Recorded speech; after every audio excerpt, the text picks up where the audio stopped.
What's up, everybody? How you guys doing tonight? Shout out to all you OGs in the chat, all you originals from the Patreon. Thank you guys for coming out. And then shout out to our two newest rookies, Nathan and Kristi Chun. We got the best Patreon on the internet. What's up, Kat? How you doing? What's up, Sin City? How you doing, Cynthia? Nons, what's up, Hawaiian Soul? Marissa Alvarado, always good to see your face. Mary Palafox, thanks for coming out, Mary. Le'i Lima. She said she'll be listening from Kauai. I knew she was heading out there. I'm glad you made it. Kavehi, what's up, Kavehi? I think 6 t-shirts went out. If you are in the LTD squad, which is that $20 a month tier, just make sure that you have your address. You probably have already done that already. Of course, my mom, who has signed up, she does not have her address in the Patreon, so she hasn't received anything yet. What's up, Nate Fleming? How you doing, bro? Good to see you. Thanks for coming out. What's up, Pam Santos? How you doing? Laura Marquez, what's up, Laura? What's up, Sin? I'm glad you're back. Michelle Lyon in the house. It's good to have you back. Okay, so who killed Lisa Au? And this is that age-old battle between the police and the prosecutor. The police bring a case. They stack and build a case based on evidence, whether it's direct or circumstantial. In these cases, it's more circumstantial than direct. They bring it to the prosecutors and they present it.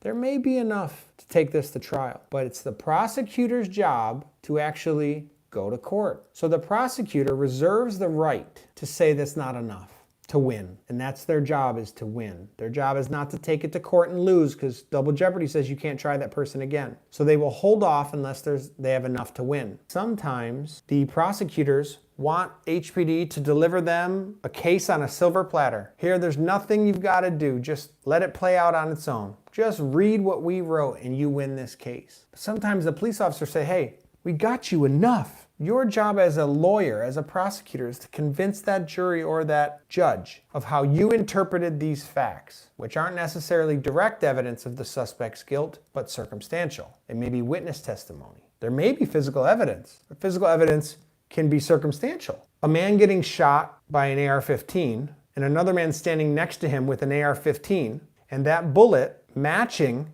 the gun to the body is still not direct evidence that he did it. There is direct evidence that that's the gun that shot the bullet. There's direct evidence that that's the bullet that killed the man, but there's no direct evidence that that man is the one that pulled the trigger. The circumstantial evidence will be that maybe there wasn't enough time between when the man was shot and when police first pulled up on the scene and saw the suspect standing there with the gun. There wasn't enough time for him to go anywhere, but no one saw him shoot him, so there's no direct evidence. That's both testimonial and physical evidence. What Gary Diaz says, circumstantially, we are able to derive that Gary Diaz knows who the murderer is. And it's my job today to present to you the case. At the end, we'll see what you guys think. So, let's get into it. Lisa Uhiwaiomana Au was born on July 25th, 1962, to a Chester D. Au and his wife, Patrice. Patrice was from Waimanalo. They lived at the time in Pohakupu, Kailua. Pat was a waitress at Rob Roy's and Smitty's Pancake House in Kailua at 26 Ho'olai Street in Kailua, where the strip mall is with the subway and the L&L. Anybody eat at Smitty's or Rob Roy's? Yeah, that was the corner of Hamakua and Hakili Street. That's where Patrice worked, Smitty's and Rob Roy's. Chester was a mechanic. He would later own a mechanic shop that we'll talk about later in Kaneohe. He was half owner of a shop in Kaneohe. But he was a mechanic. He was on permanent disability after a heart attack in April 1980 with 5 subsequent coronary bypass surgeries. Chester contracted hepatitis from the surgeries and developed a liver dysfunction. That's messed up, bro. That could in the 80s, in the 70s and 80s, you could straight up get hepatitis or HIV in the 80s from a surgery because they didn't know much about it yet. They weren't screening. Lisa had a younger sister named Mei Lee, who was 12 years younger than her, and a younger brother, Chester Jr. I think they called him Denny. She was a 1980 graduate of Maryknoll High School. Any Maryknoll in the house? Any Maryknoll in the chat? She was 5'1", 115 with long dark hair, and she was very pretty. She had just finished 8 months of training at Trendsetters Beauty College in Honolulu. Anybody remember Trendsetters? Lisa had just received her temporary driver's license.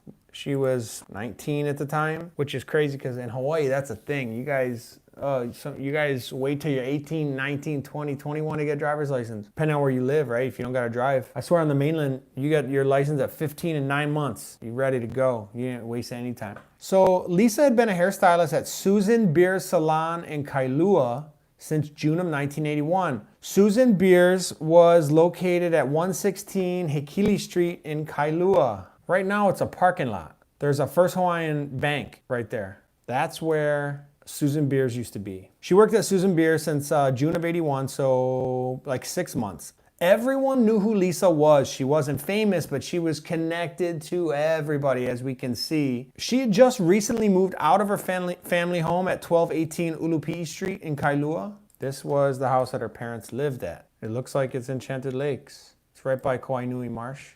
Oh no, it's next to Enchanted Lakes. So she moved out of that house, her family house, into an apartment. She moved in with her friend, Candy Maines.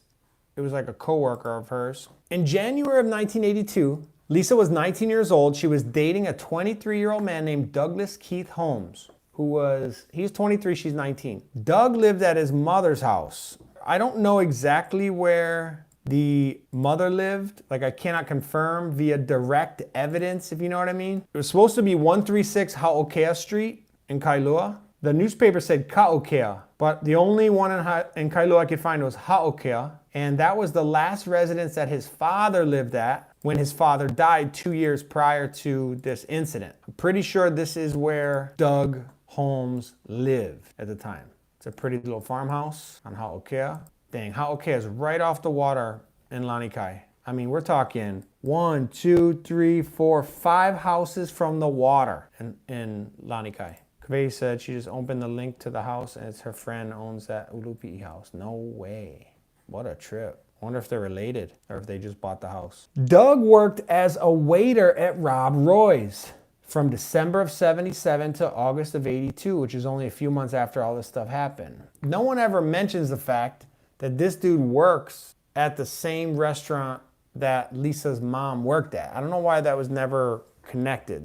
No one ever brought that up. But Lisa, remember I told you she moved out? She moved into an apartment on Wailepo Place. I cannot figure out which one she moved into.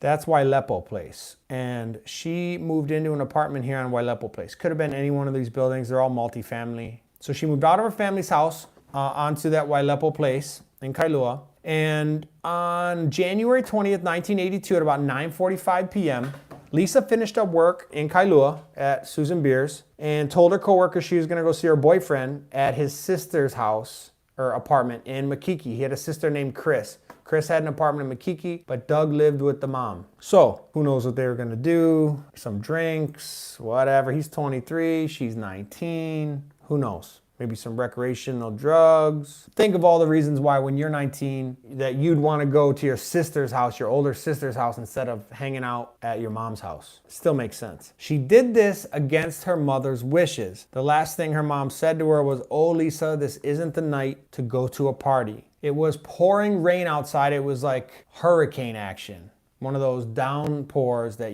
is uncontrollable, ruins everybody's day. You soaking wet, traffic's backed up, flooding in the streets. That's the kind of downpour it was. Everybody remembered the night that it rained. "I'll be fine," Lisa responded. The apartment that Chris lived in was located at 1717 Mott Smith Drive in town. Does anyone remember who else lives at 1717 Mott Smith? Anyone? I'm going off of memory here. But anybody who's been with us through, what was this, chapter 5, the Kahala Panty Burglar. If I'm not mistaken, you guys can check me. I'm pretty sure the Kahala Panty Burglar lives in that building right now. Am I right, guys? This is where Chris Holmes lived. And this is Doug Holmes' sister. So she leaves at 9:45 from work, tells her coworker she's going to see her boyfriend at his sister Chris's apartment in Makiki. On her way there, she stops to grab poke for the occasion and some sashimi at a place called MJ's. What did MJ's turn into, you guys? You remember? Anybody remember MJ's? She stopped at MJ's for some poke on her way to the party. That's what you do. She gets to the party, they hang out, they do their thing. We don't really know what they did. After dinner, she calls her roommate, that hairdresser we told you about, Candy, tell her she was leaving Chris's house to come home. Chris invited to let Lisa stay at her apartment. She said, why don't you just stay here? It's pretty crazy outside with all the rain. But Lisa refused the invitation. So Lisa leaves the Makiki apartment in heavy rain just before midnight to head back to Kailua. She was driving a 1976 two-door Toyota Corolla that she'd purchased 2 months earlier. The license plate was AFV925. Lisa was last seen by her boyfriend Doug and his sister Chris at 12:45 a.m. on Thursday, January 21st, 1982. She was wearing yellow shorts, a blue long-sleeve pullover sweater with a V neckline, and leather Zori-style sandals. You guys know what Zori sandals are. A newsman would later report that he saw the car there at 1:45 a.m., only an hour after she left Makiki. Doug, her boyfriend, was in his dorm at UH Manoa the next morning when Lisa's roommate called to tell him that she had never made it home and did not show up for work. So Doug left the dorms to go look for her. This is the next morning. He finds her car at 12:30 p.m. The car was on the Kailua-bound lanes of the Kalanianaole Highway, 75 yards mauka of Maunawili Road, near the Kailua Theater at the time, which is not there anymore. Now it's Le Jardin Academy. So about halfway between Kapakori Road and Maunawili on the right side, on the Kailua-bound lanes. Christine Chow, this is so cool, you guys. I'm so glad I stumbled upon these videos. Been binge watching early videos of the SSSC book, but I want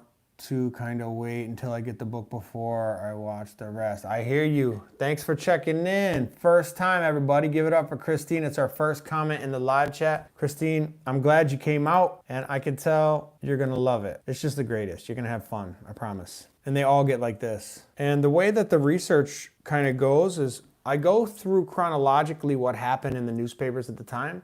So a lot of times there's information that we know now in 2022, but at the time of the investigation, we did not know. And so as I build this case, as we're going through it like what we found out in the newspapers. So we kind of get the reveal all at once together about the things that happened. And that's what makes this unique, is we get to re-experience it the same way that people experienced it at the time, the same way that many of the people in the chat today experienced it at the time.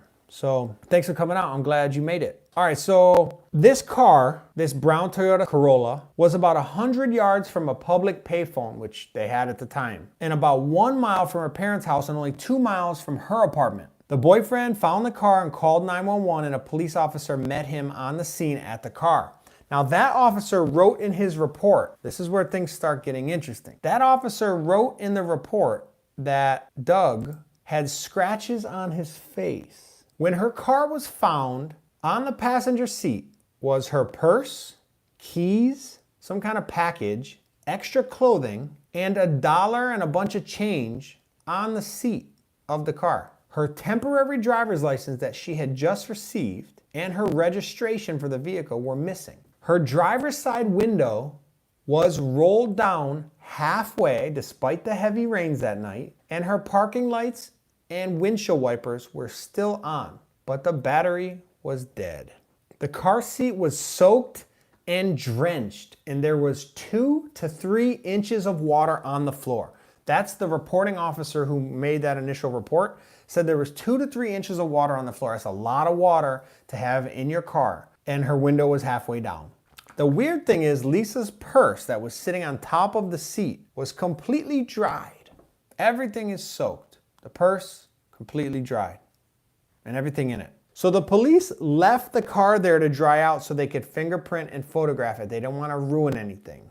When the investigators charged the battery the next day, the car started up fine. Crime scene technicians concluded that the car had been, quote, wiped clean. That's what they used in the report. Police would eventually disclose reports of someone dressing as a police officer and stopping lone women on the road at night between Castle and Waimanalo Junction. There had been several reports over the past 5 years prior to her disappearance. Most victims didn't even stop, or some of them accelerated, and many of them drove right to the nearest police station. One of the victims, who had long hair, this is kind of funny, was pulled over at Kapakori Road. When the fake police officer came to the window and realized that the driver was a man with long hair, he hit him over the head with a pipe and dug out. One woman who never reported this to police until after all this stuff happened, she came forward and said that 2 weeks before Lisa's disappearance, she was pulled over but felt something wasn't right and sped off. At least 2 of the police impersonators that they had been having problems with were arrested. One was a high school student who mounted blue lights behind his front grille, which was popular at the time. And another man had been known to speed around with blue lights behind his grille and have a siren. He was arrested a year before the disappearance of Lisa Au for impersonating a police officer. A few days after Lisa's appearance, HPD received several complaints of fake policemen stopping motorists when they didn't stop or drove off. The fake officer did not follow them. One of the suspects was a brown-eyed, baby-faced haole guy driving a white car on the Mauna Loa freeway. He was 5'10", 180 pounds. In another incident, an employee of the Pacific Marine, I don't know what Pacific Marine is, an employee of Pacific Marine was stopped around 5:25 a.m. by a white Chevy Impala driven by a Polynesian male. When the driver refused to get out, the man got back into his car and drove away. The victim was able to chase the suspect for a while and even got the first 2 letters of his license plate, which was BJ, Bravo Juliet. And then another one, a woman was stopped by a fake cop driving a white car on Pauahi and River Street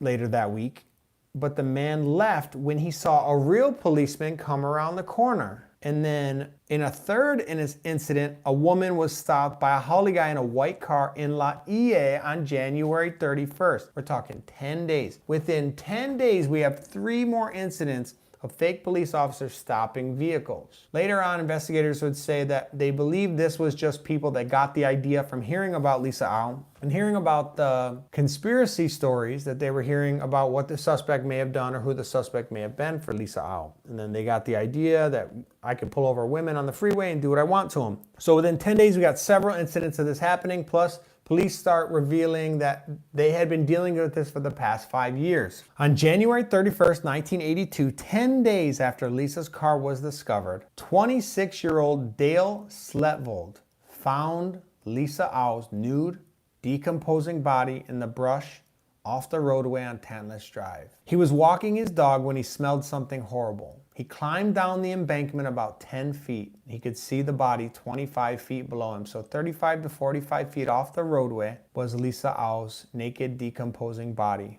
He went right home and called the police. He lived right down the street. He was about 1/3 of a mile away on Tantalus. Now, Lisa's body was found all the way at the top, basically at the summit of Tantalus. You know, there's that Tantalus summit.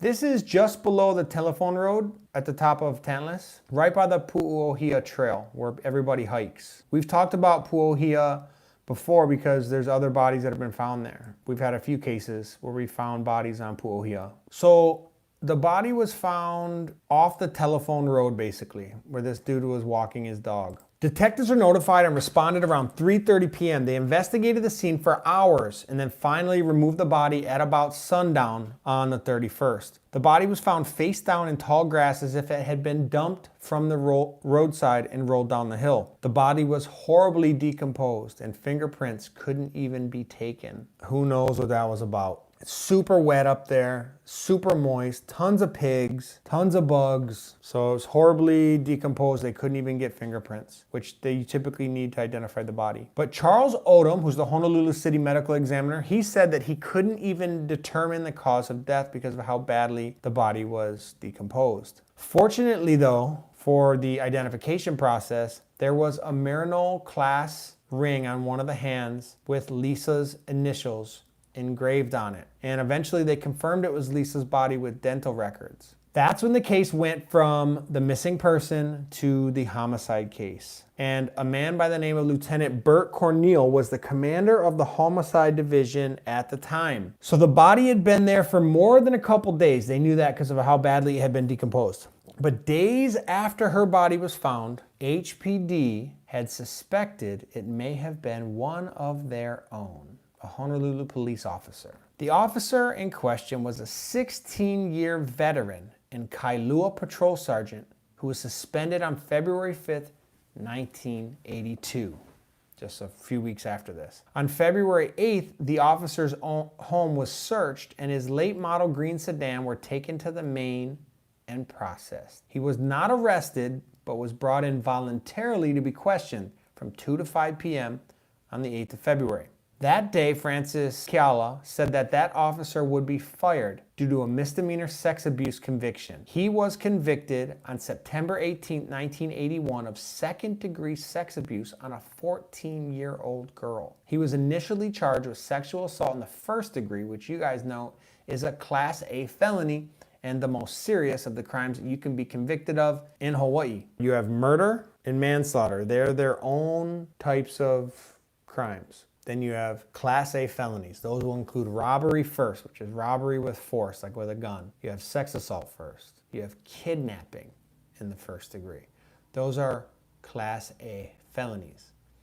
Those are the most serious things you can be convicted of. This guy was initially charged with sexual assault in the first degree on a 14-year-old girl, but was convicted of sexual assault in the second degree. The incident happened in 1980 during a ride-along program. Check this out, guys. This is some dirty action. The officer was sentenced on December 16th, 1982 to 120 hours community service and to pay $250 to the Sex Abuse Treatment Center at Kapiolani Hospital. He was also ordered to court supervision for 1 year and ordered to seek psychological or psychiatric services at his own expense. Per the deputy prosecutor Webb Shea, who handled the trial, the victim went on a ride-along with the officer on September 20th, 1980, about a year and 3 months before Lisa went missing. The girl went on a ride-along with this officer. The officer picked her up outside the police station after he got off work. He was off work and picked her up for a ride-along. She didn't know that, though. He told her that they were on a plainclothes drug stakeout.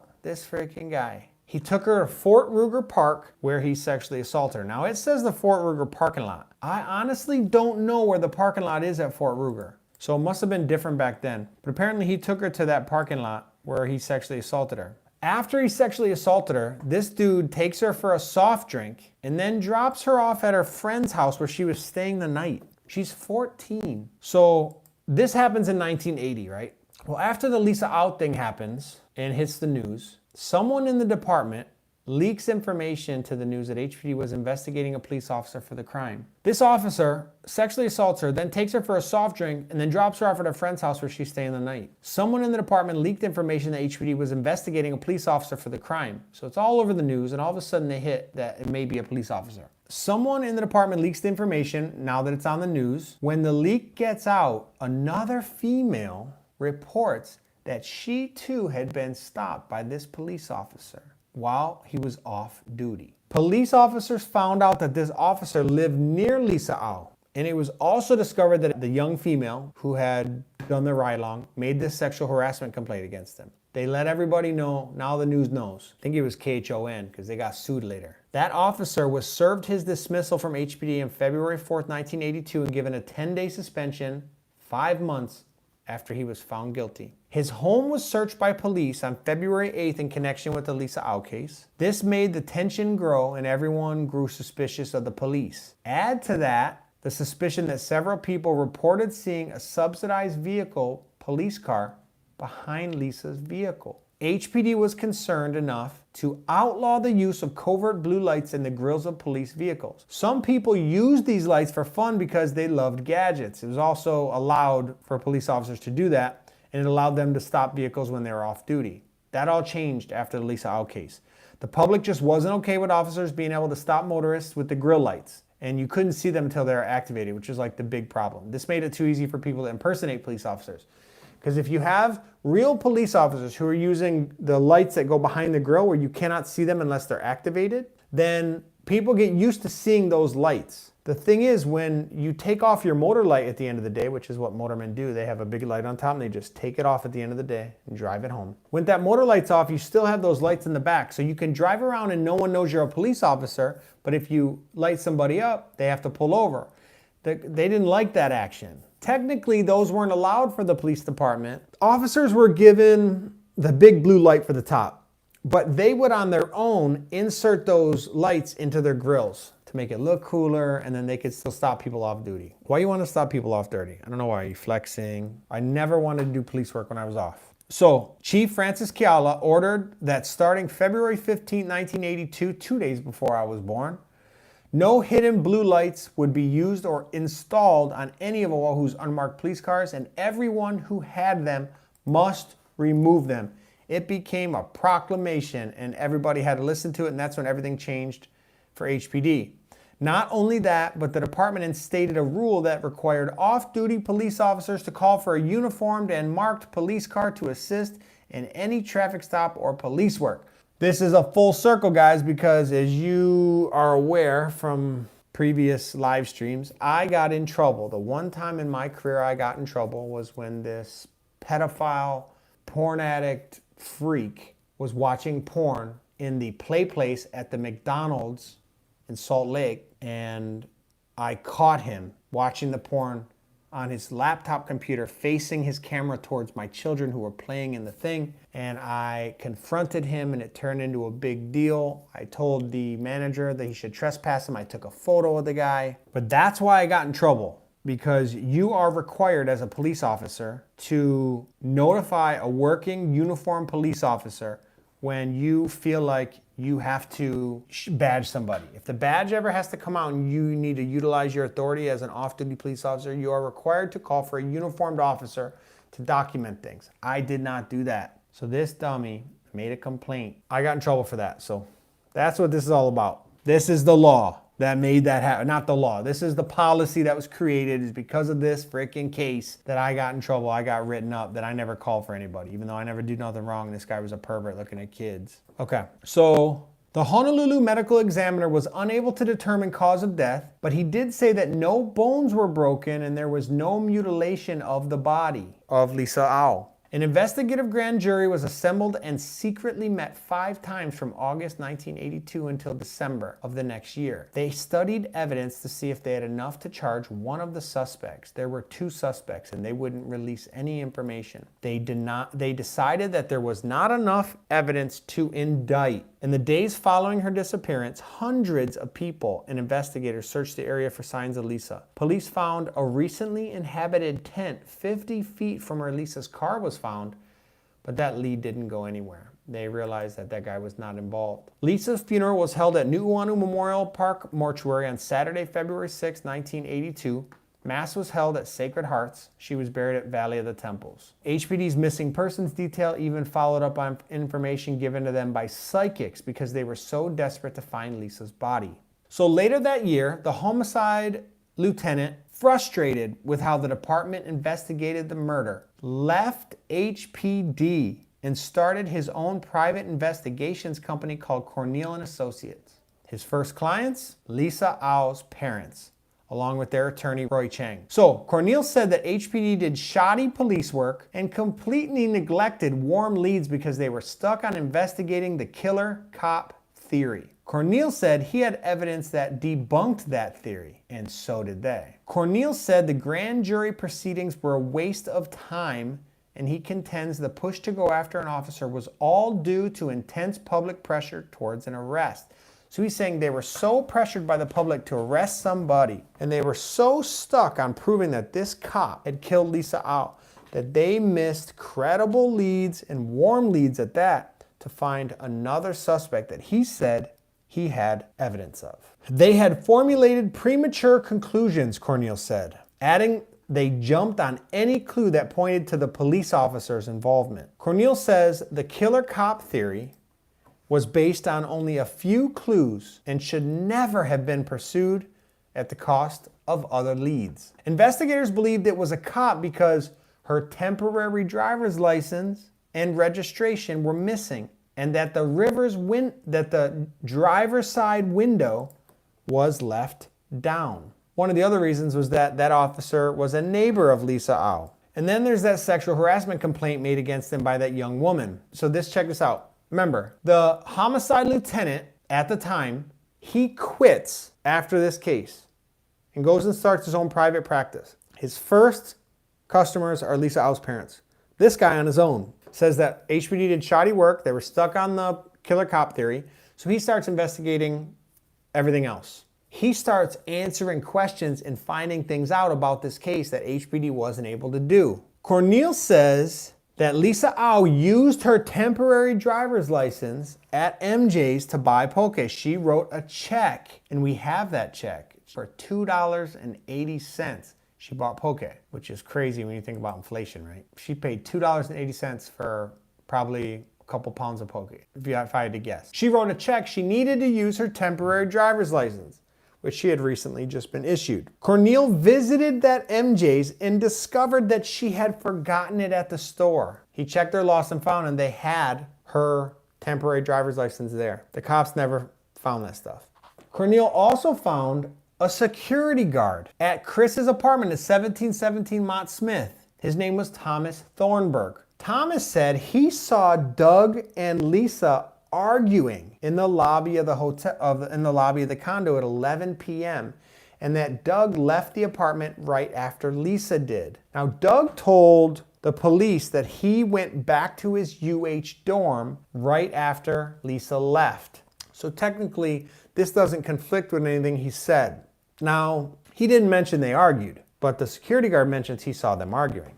That's important. Cornel also tracked down a witness named Charlotte Kamuka. Charlotte is a newspaper delivery driver, and while on her normal route around 2:30 a.m., a blue car passed her with a male driver and a female passenger who appeared to be asleep or unconscious. She said what alerted her is that when the car turned, the female's head just fell. She noticed that. Later that night, she saw the car again, the same car. She saw the car turn around at a paved lookout. When he turned around, he saw Charlotte, who was passing out newspapers. He saw Charlotte looking at him. She said he just stopped the car and just stared at her. So as she continues to pull up, she pulls up right next to him and gets a good look at his face. They're driver to driver as they pass on Tantalus. She said this time, the female passenger was gone. I got chicken skin saying it like that. I'm gonna try to be less dramatic, especially for all you folks that are home alone right now. Forgot about the single ladies at home. The thing is, she didn't report anything about that. She didn't report it until they found the body. Then things started clicking for her. When the body was found 10 days later, Charlotte said she went to the police department to report what she'd seen. She said the detective took her information and notes about the story, but she was never contacted ever again. As a matter of fact, she said that she contacted the police department several times to see if they needed her to check on the progress with the case. Bert Cornel also says that he spoke with an officer named Michael Rayfelt, who was performing traffic control duties near a mudslide very close to Lisa Au's car, the one by Mauna Willie on Kalaniana Ole. He stated that he did not remember seeing Lisa's vehicle on the side of the road. Rayfelt says that months later, he was asked to tell the grand jury that he did see the car. He was also asked to report that he saw a patrol officer at the car.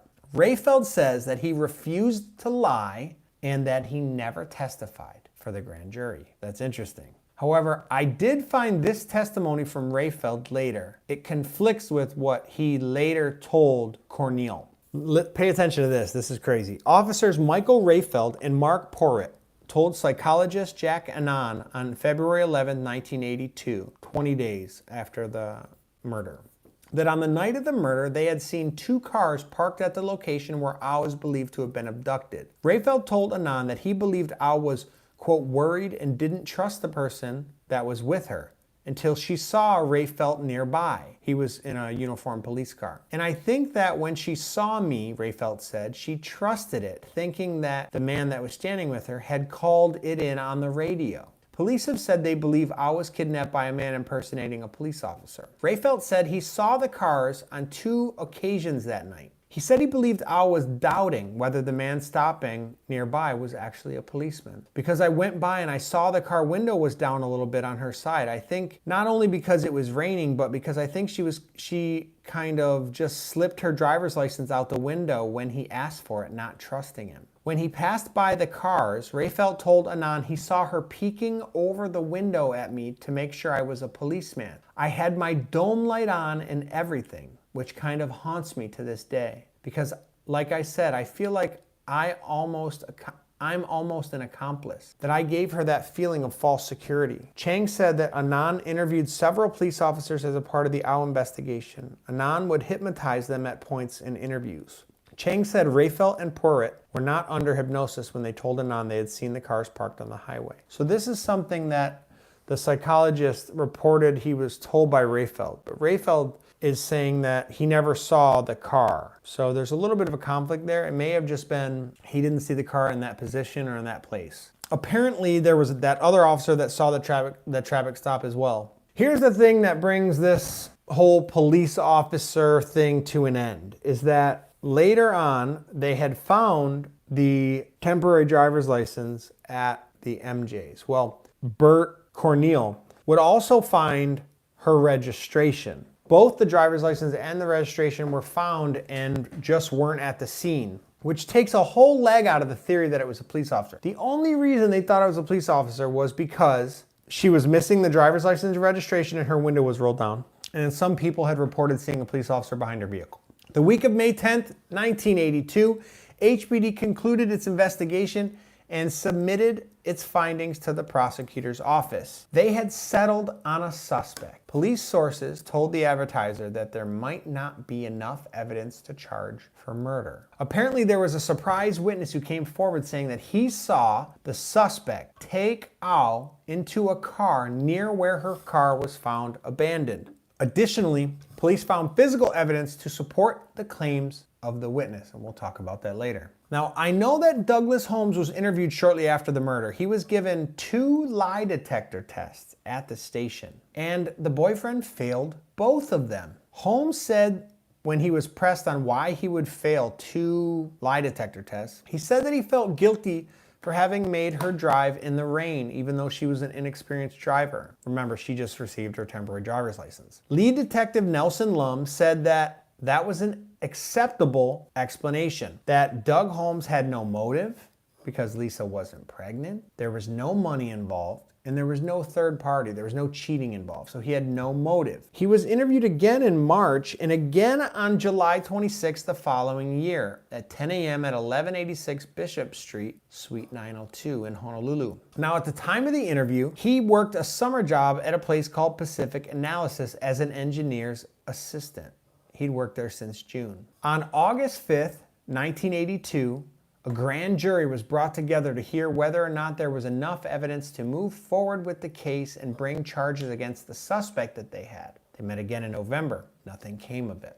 They just didn't have enough. On December 9th, 1982, Lisa's parents were awarded a $4,336 check by the State Criminal Injuries Compensation Commission for the death of their daughter. Now, they said no to the check, that they were insulted and they rejected the reward. They had applied for the $10,000 maximum for this reward. The commission said it awarded the funds based on the expenses incurred by the funeral and the burial, which is all that the law allowed for. The Victim Compensation Fund was started in 1967 to help victims of criminal acts pay for medical expenses, loss of earnings, pain and suffering, and other costs. The check that they wrote the family was cut on January 18, 1983 and mailed to them in early February of 83. It was never returned, but they didn't cash it. They said no to it, but the city said you have to take it. 17 months after Lisa's death, on June 16, 1983, investigators exhumed Lisa's casket and body, which was buried at Valley of the Temples. They brought it to the morgue in Iwilei. The remains were still inside the police body bag, which also had leaves, dirt, and rubbish inside. Cornell says the body was never even washed. They brought the Los Angeles medical examiner, his name was Dr. Ronald Kornblum, in to try to determine cause of death. His examination failed to reach any determination as he cited advanced decomposition. He would say that he could agree that her death was not of natural causes. That's as far as he could get. The city medical examiner for Honolulu apparently gave the skull and the jawbone to Kornblum for examination. He was brought in to obtain certain tissue and bring it back to California to test. The results of that exam were never made public. It was determined, however, that she had cocaine in her system. This was a year later. Guys, they didn't do a toxicology until a year later. She had already been buried for a year. So detectives had never considered that evidence because they didn't know. The toxicology wasn't performed. HPD and the medical examiner can't even agree where the skull and jawbones are right now. HPD says they gave it to the ME. The ME says that it was put in the casket and reburied. The only way to really find out would be to dig it up. And I think the parents wanted to at some point. The amount of cocaine that was still in her system after all that decomposition showed them that she had a higher level of cocaine in her system when she died because it degrades. In February of 1983, it was announced that Lisa's parents were facing a catch-22 situation with that check, and that's why I brought it up for you guys. Her parents faced the loss of public welfare benefits that they were receiving since Chester had undergone that coronary bypass surgery and was unable to work. Because they were issued a $4,336 check considered reimbursement for the out-of-pocket expenses due to the crime, that would ensure that Chester would lose his benefits. Talk about how sad that is. Daughter dies. He applies for the maximum $10,000 relief for reimbursement. They say, we can't give it all to you because you only spent $4,336 on burial and funeral costs. He says, no, that's an insult. I'm not even taking the $4,000 because you're saying my daughter's only worth $4,000. You keep your money, but they mail it anyway. Because they mail it, they say, we are counting your $4,336 as income, and that bumps you over the threshold, and you can no longer receive welfare. According to the federal welfare regulations, a recipient of welfare cannot refuse any potential resource. It's like taking money from the government, and then when someone else tries to help you, or you get offered a job or whatever, and they're like, sorry, you can't say no to that. That's a resource. You have to be looking at all your options. So check this out. If they refuse, this is the catch-22. If they refuse the check, they are violating the terms of their probation by refusing a resource they can use for money. If they refuse to take that check, they are refusing a potential source of income, which you're not allowed to refuse when you're on welfare. But if they take the check, it pushes them over the threshold of what they're allowed to collect in welfare benefits. Now remember, they still have 2 younger children. In the beginning, they were receiving $546 a month.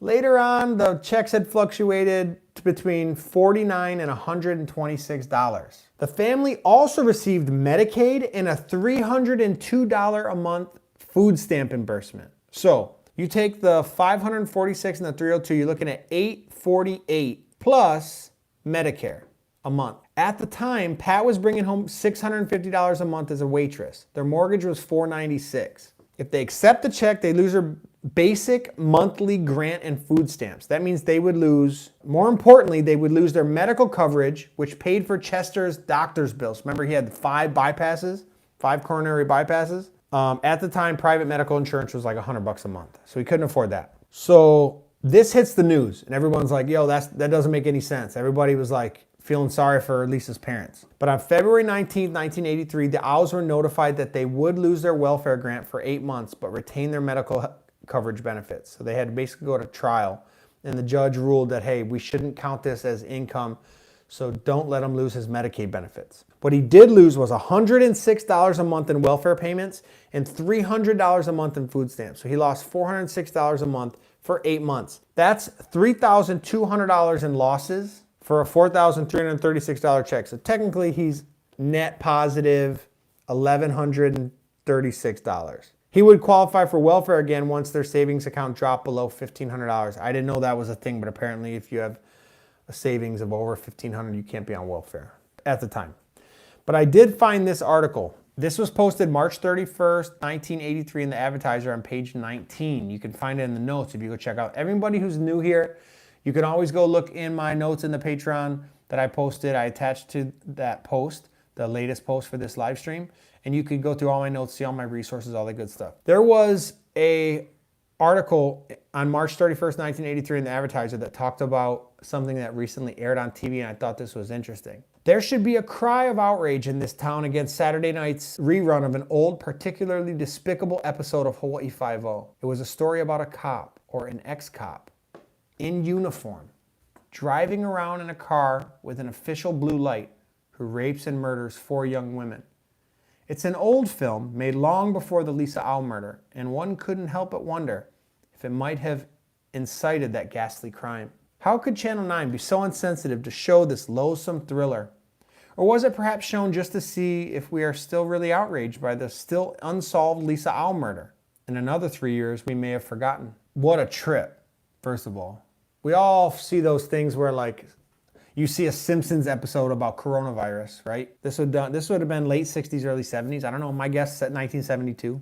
I thought that was a trip. Pat and Chester Au sued for $35 million on January 13, 1984 for conducting a negligent investigation of their daughter's death. The lawsuit was eventually dismissed. Chang argued that police should have helped Au, who was stranded in the rain at 1 a.m. One officer, Michael Rainfelt, saw Au and passed her 3 times, Chang said.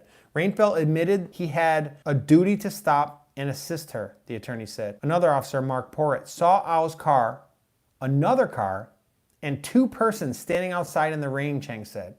That second person was the one who abducted and murdered her, the attorney argued.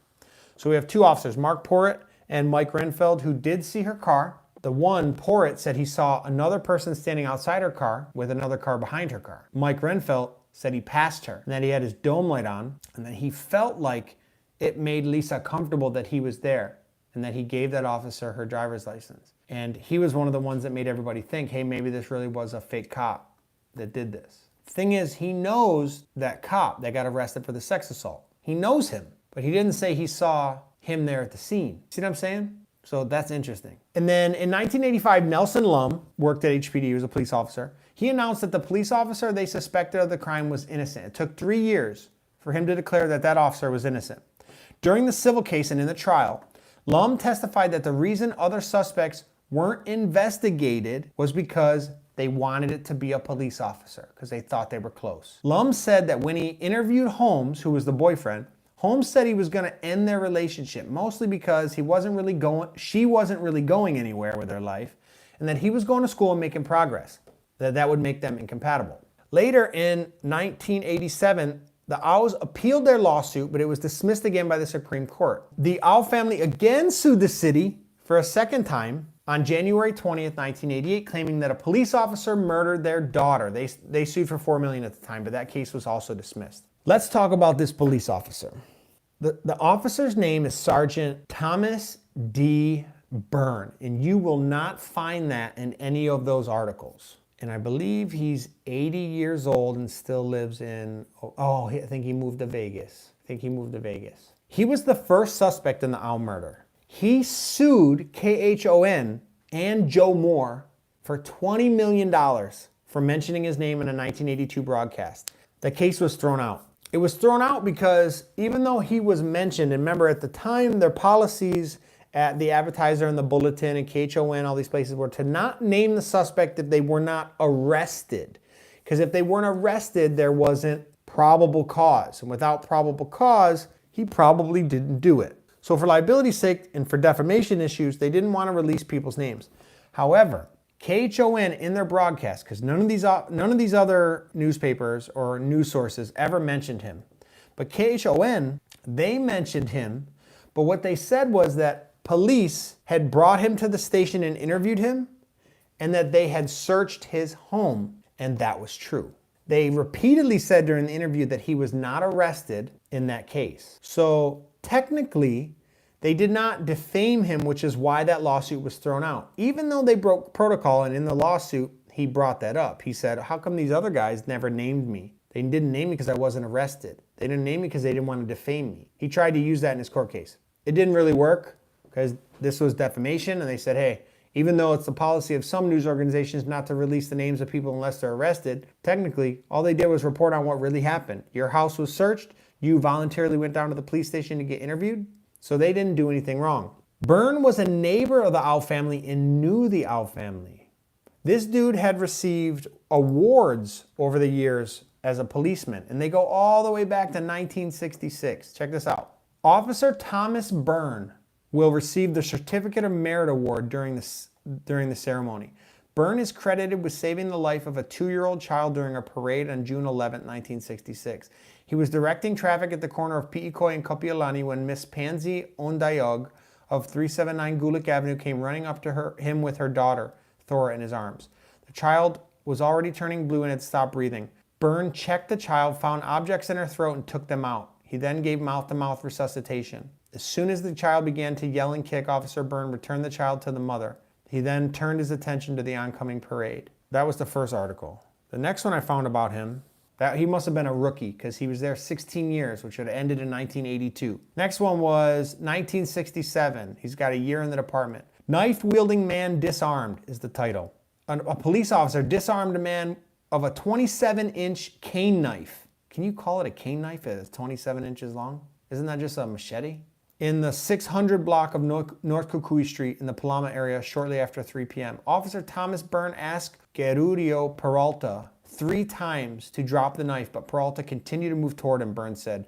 Byrne said he threw the 55-year-old Peralta down and took the knife. The officer had been called to the scene on a threatening call.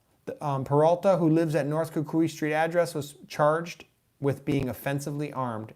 The next case I found him in, so he saved a baby. He disarmed a knife-wielding, machete-wielding man without shooting him. Then this one says, Officer Thomas D. Byrne was patrolling his beat at the time and, check this out. Suspect held after chase.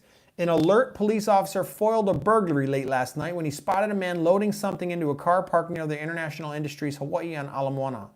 Officer Thomas D. Byrne was patrolling his beat at the time and stopped to check it out. The suspect fled, leading Byrne on a high-speed chase that ended at 11:30 p.m. when an officer caught and arrested the suspect at Halikawila and Cook Streets. Stops a burglar. So that was the cop that we're talking about. Keep in mind, then he lures a 14-year-old girl into his motor car as a sergeant, off-duty, lies to her and tells her they're going undercover on a stakeout, takes her over to the park, rapes her. I don't know if it's digital penetration or if he actually had sex with her. Sex assault first is compulsion by force and making penetration.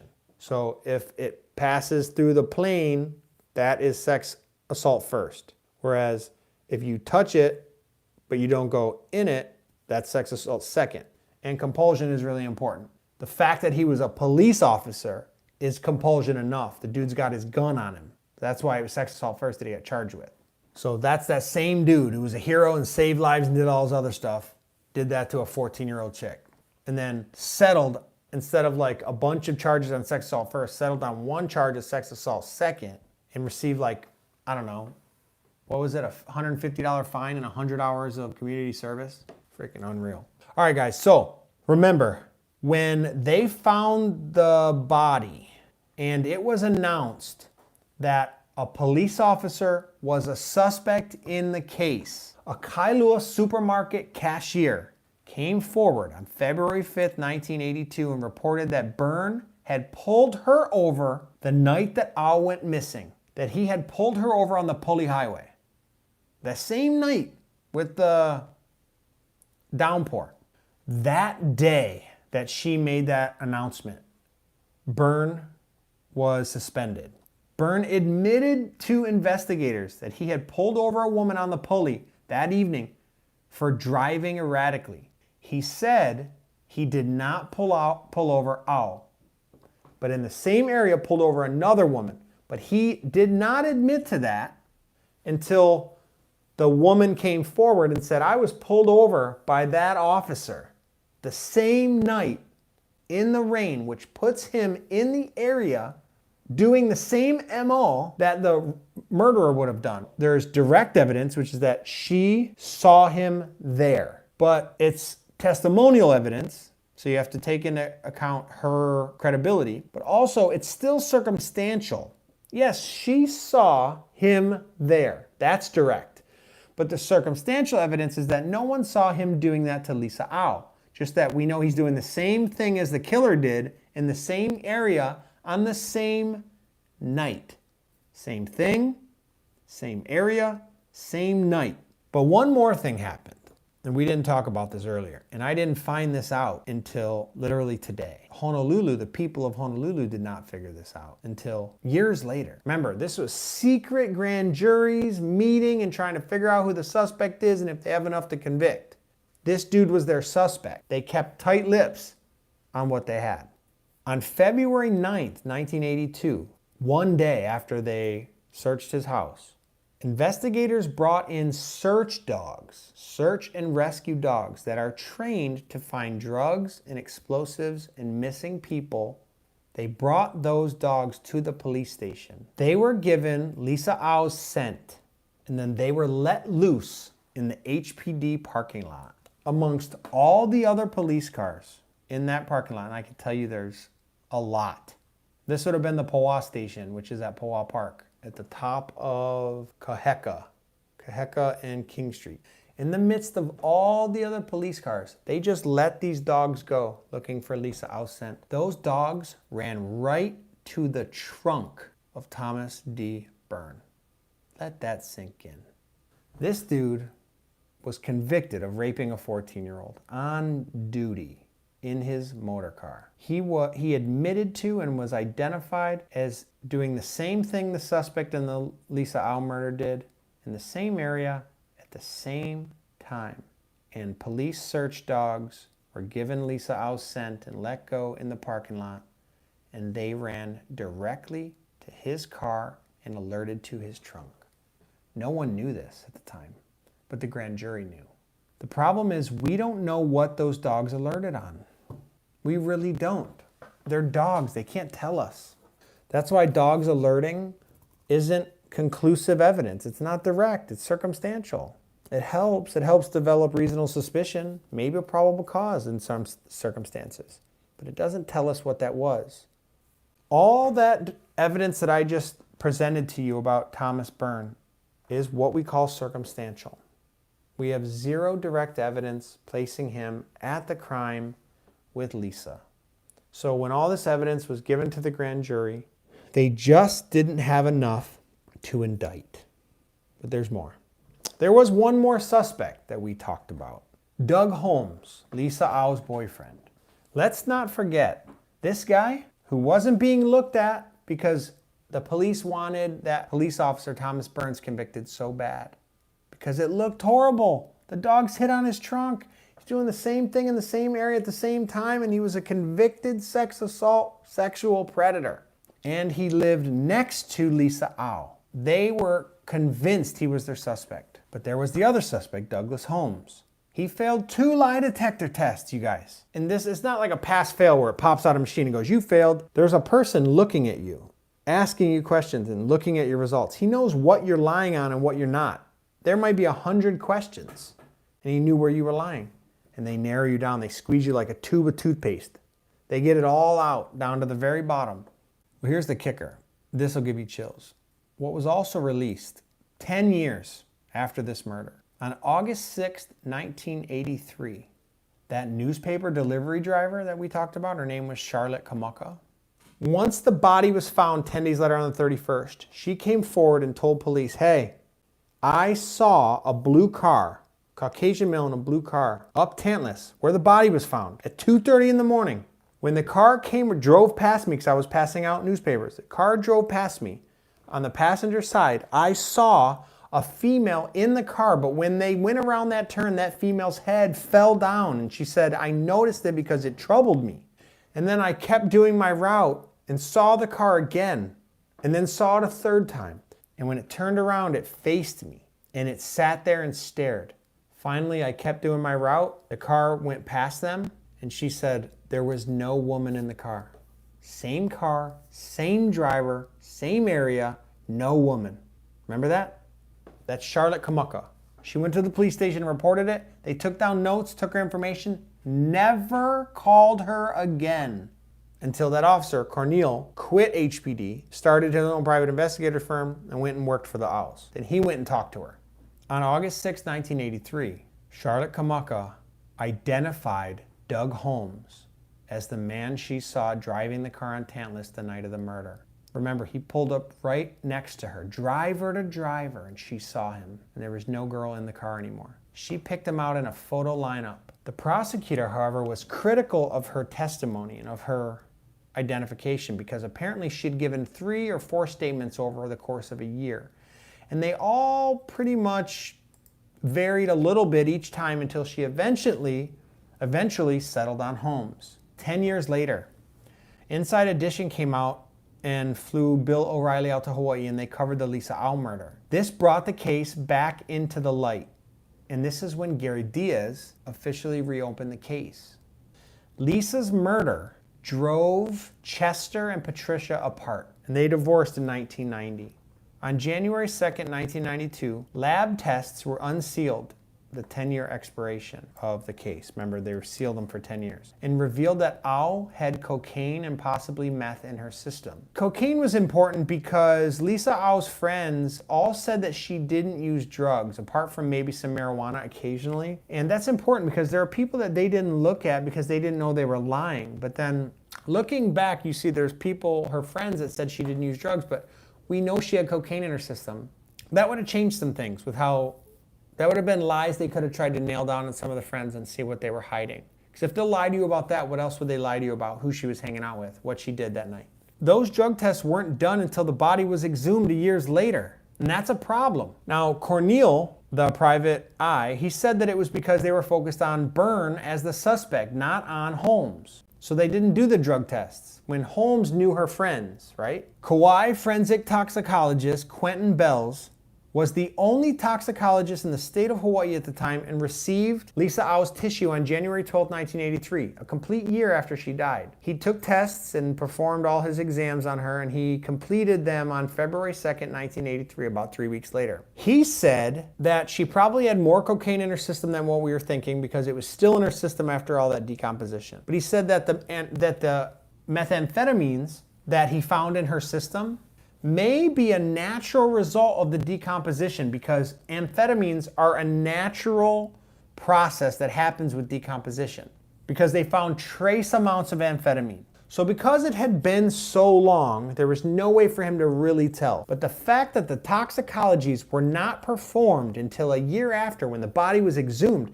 think about an autopsy that they don't do a toxicology on. A murder. The highest profile murder there had ever been. And they didn't do a toxicology because they had a bug up their butt for the police officer? Still yet, why wouldn't you do it? So then they dig her body up and they perform a toxicology, and he finds coke and amphetamines in her system. He said the coke was put there from cocaine because that's not something that the body produces, but amphetamines can be a natural cause of decomposition. So, and since it was in trace amounts of the amphetamines, he can't really say what it is. We don't know either way. And that's what we get for waiting so long, which is what Gary Diaz was talking about in the intro to this chapter. The longer we wait, the worse the evidence, the worse the memories of the people who saw things, and some people even die. Everything degrades over time. The only thing that rises is maybe a chance that someone who saw something or someone who did something has a guilty conscience and comes forward. Or technology advances to a point where we can use it to help to solve a murder, which happens all the time on 23andMe and all these sites. As for updates and where they are now, Lisa's sister May Lee, her name is May Lee McIntyre, she's still alive. Chester Au, he died at the age of 57 on November 20th, 1998 and was buried next to Lisa at Valley of the Temples. He owned half of the auto tech company called C&N Auto Tech in Kaneohe. And then Patrice Mahiaikalani Au Kaunamano remarried Samuel Kaunamano. He was her second husband. She would later die of cancer at the age of 48 at Castle Hospital on December 25th, 1992. So shout out to Patrice Mahiaikalani Au Kaunamano. She was survived by her mother, Alice Akim. She was an Akim by her maiden name. Sister Robin Akim and brother Mickey Akim. She was buried at Hawaii Memorial Park. Charlotte Kamaka, that newspaper delivery driver who reported the suspicious male on Tantalus, she died at the age of 73 in 2017. I was still living in Hawaii when she died. And then Thomas Thornburg, who's the security guard who saw Doug and Lisa arguing the night she went missing, died on May 14th in the year 2000 and something. I couldn't make out the last name. The suspect police officer is still alive, and I believe he lives in Las Vegas. Burt Cornel is still alive and lives in Florida. He is a private investigator. He's since retired, but he has kept the file in case one day he has an opportunity to do something with it. Nelson Lum is still alive, lives in Kaneohe. Michael Reinfeld, that police officer who said he saw the car with Lisa in it, her handing the driver's license to the guy, he is still alive. And then the boyfriend, Doug Holmes, he may have remarried in 1987 in Nakualofa, Tonga. He would later go on to attend Monash University in Melbourne and became an executive with an investment firm in Australia. What a trip, huh? I think we'll hear more about this in the future. I really do.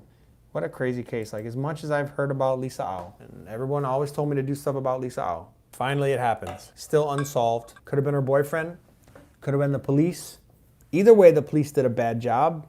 It's crazy that the dog hit on the policeman's car. We don't know why. He was pulling girls over in the same area at the same time, doing the same thing the suspect was doing. He knew Lisa Au and lived down the street from her and was a convicted rapist for all intents and purposes. And then her boyfriend, Doug Holmes, remember, he told police he went straight home. He said that they had their party, she drove home, and then he went straight home. But then Charlotte Kamaka puts him at the scene, driving around with a girl whose head flopped over when they turned, and when she saw him a few minutes later, the body was gone, or the girl was gone. But then her story had changed a few times. And then he fails 2 lie detector tests. And when asked why, he said because he was nervous and because he felt guilty. He felt guilty that he made her drive home when he knew she wasn't that good of a driver and she was new at driving it.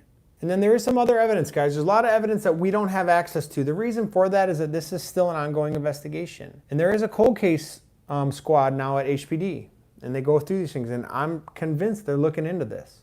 There are other things that we never found out about. Now, the investigation records were sealed because it's an ongoing investigation, but Lisa Au's parents sued the department to release them to her, and under a special circumstance, the judge released the investigative paperwork and files so that they could investigate, because they were suing the department because they thought a police officer murdered their daughter. In a rare turn of events, the judge ordered HPD to give her the file, the parents' lawyer, which then this officer, who was the head of homicide, quit after the Lisa Au murder, became a private eye and represented the Lisa Au's parents. He has that file. He's still alive and wants to work with it. Now, there are things in that file that he has not shared to protect the integrity of the investigation, which I agree with. I think we're going to find out what that stuff is. I think it's going to be important. These people are all getting much older now. I mean, it's 40 years ago, guys. 1982 was 40 years ago. Man, that circumstantial evidence is heavy on that cop, though.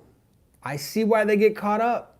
Sometimes you got to separate yourself from who you want to be guilty. But I think it was the boyfriend. I really do. The problem is the boyfriend has more direct evidence. You have Charlotte saying, even though it's testimonial, you have Charlotte saying that she saw him driving the car with her. Whereas all the evidence against the police officer is circumstantial. Eddie says, was there any connection to the cop and the boyfriend? No. Not that I know of. Christine Chow said, it's so heartbreaking that her family suffered so much pain and heartache in their life, praying hard for the day they get their justice. I agree. Witnesses can be iffy too, Nan says. That's true, Nans. It's testimonial evidence.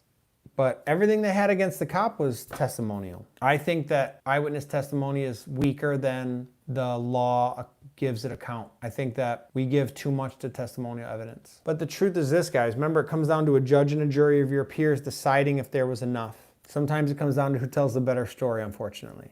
Sometimes people are convicted with less evidence than other people's are acquitted on. It's going to get harder from here on out unless we can find DNA evidence. And who knows? Are you going to be able to find DNA, semen, or seminal fluid, or sperm on a body that old? If it was the boyfriend, he didn't rape her, and you're going to find his DNA. If it was the cop, then rape was the motive, and then the security guard who saw them is dead. Charlotte Kamaka's dead. The only people alive that are vital to the case are the 2 suspects are alive. The 2 police officers are alive that said they saw her on the side of the road. That's it. Not a lot of hope in this case. But that's all I got for you guys, man. That was a deep one. I appreciate you guys. Thank you guys for coming out. Try to make a live. If you can't, I get it. It's all good. Aloha.